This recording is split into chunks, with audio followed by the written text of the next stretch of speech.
ফরজ রোজার ক্ষেত্রে নিয়ত করতে হবে সুহুর বা রাত থেকে।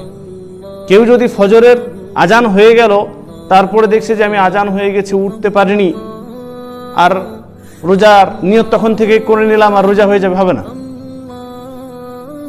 রোজার এরকম ভাবে নিয়ত করলে কিন্তু হবে না। আপনাকে রাত থেকে নিয়ত করে নিতে হবে, বা সুহুরের ওয়াক্ত তখন আপনি নিয়ত করবেন। একসাথে নিয়ত করে নিতে পারবেন পুরো মাসের, একসাথে প্রত্যেক দিন যে নিয়ত আপনি প্রত্যেক দিন করবেন, করাটা ভালো। প্রত্যেকদিন আপনি করতে পারেন। প্রত্যেকদিন রাত্রে ঘুমানোর আগে রাত্রে আপনি ভাবলেন যে হ্যাঁ আগামীকাল ইনশাআল্লাহ আমি রোজা, নিয়ত করতে আর কতক্ষণ লাগে আর কত সেকেন্ড লাগে? আপনি নিয়ত করেই ঘুমাচ্ছেন, নিয়ত করেই তারাবি পড়ছেন আগামীকালের জন্য, যে হ্যাঁ আমি এখন তারাবির নামাজ পড়ছি, ইনশাআল্লাহ আগামীকাল আমি রোজা রাখবো। তো এই যে মনে মনে নিয়ত করলেন, এটাই হচ্ছে নিয়ত করা। এবার কেউ যদি নিয়ত না করে, এরকমই নিয়ত না করে প্রত্যেক দিন, তাও চলবে। একসাথে আপনি নিয়ত করে নিলেন যে আমি মুসলমান, আমার উপর রোজা ফরজ, এই মাসের সম্পূর্ণ মাস আমি রোজা রাখবো, ব্যাস, আপনাকে আর নিয়ত করার দরকার নেই। কিন্তু কেউ যদি রাত থেকে নিয়ত না করে, উদাহরণস্বরূপ রাত্রের 10টার সময় আপনি ঘুমিয়ে গেছেন, 10টার সময় আপনি ঘুমিয়ে গেছেন, 11টা 12টার সময় চাঁদের খবর হলো যে আগামীকাল রোজা হবে, আপনি কিন্তু জানেন না আর নিয়ত করেননি, জানেন না আর নিয়ত করেননি। এরকম কিন্তু দেশে হয়।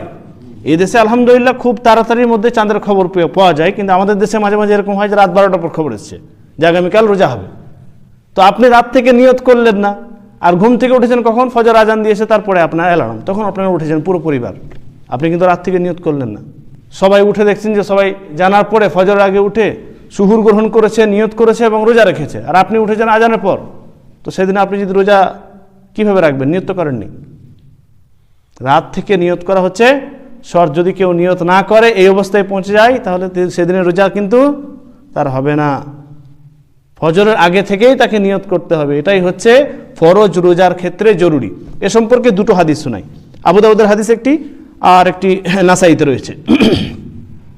আল্লাহ রাসূল সাল্লাল্লাহু আলাইহি ওয়াসাল্লাম বলেন, যে হাদিসটি আবু দাউদের মধ্যে রয়েছে, মাল্লাম ইউজমি'আস সিয়াম ক্বাবলাল ফজর, যে ব্যক্তি ফজরের আগে সংকল্প করলো না, মনে মনে নিয়ত করলো না সিয়ামের, রোজার, ফালা সিয়াম লাহু, তার রোজা হবে না।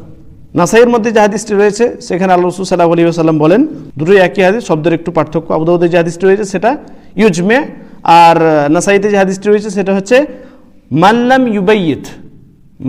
ইউবাইয়িতিস সিয়াম মিনাল লাইল ফালা সিয়াম লাহু, যে ব্যক্তি রাত থেকে নিয়ত করলো না সিয়ামের, ফালা সিয়াম লাহু, তার রোজা হবে না। এই দুটো হাদিস থেকে স্পষ্ট যে ফরজ রোজার ক্ষেত্রে নিয়ত করতে হবে কখন থেকে? রাত থেকে। রাত থেকে আপনাকে নিয়ত করতে হবে, তবেই আপনার সেই সিয়াম আদায় হবে। কিন্তু যদি রাত থেকে কেউ নিয়ত না করে, ফজরের পরে উঠে গেছে, তখন হবে না।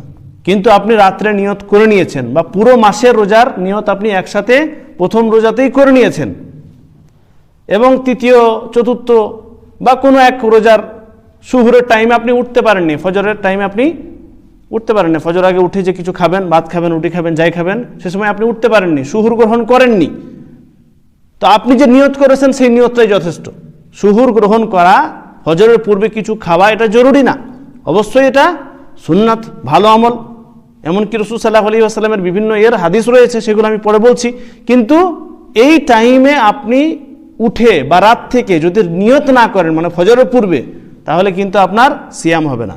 আর আগে থেকে যদি আপনি এক মাসের নিয়ত করে নিয়েছেন যে পুরো সম্পূর্ণ মাস আপনি রোজা রাখবেন, আর কোনো এক রোজার সুহুরে আপনি উঠতে পারেন নাই, ফজর আগে উঠতে পারেননি, ফজরের আজান হয়ে গেছে বা নামাজের টাইম হয়ে গেছে, সে সময় আপনার ঘুম ভাঙলো, তাহলে আপনার সেই রোজাটা হয়ে যাবে, যদিও আপনি সেহরি খাননি, সাহারি গ্রহণ করেননি, সাহারিতে কিছু আপনি খাননি, ফজরের পূর্বে আপনি উঠেননি, কিন্তু আপনার নিয়ত ছিল রাত থেকে রোজা রাখার, আগামীকাল আপনি রোজা রাখবেন, বা এক মাসের রোজার আপনি নিয়ত করে নিয়েছেন, এটাই যথেষ্ট। এটাই যথেষ্ট যে আগামীকাল আপনি রোজা রাখবেন।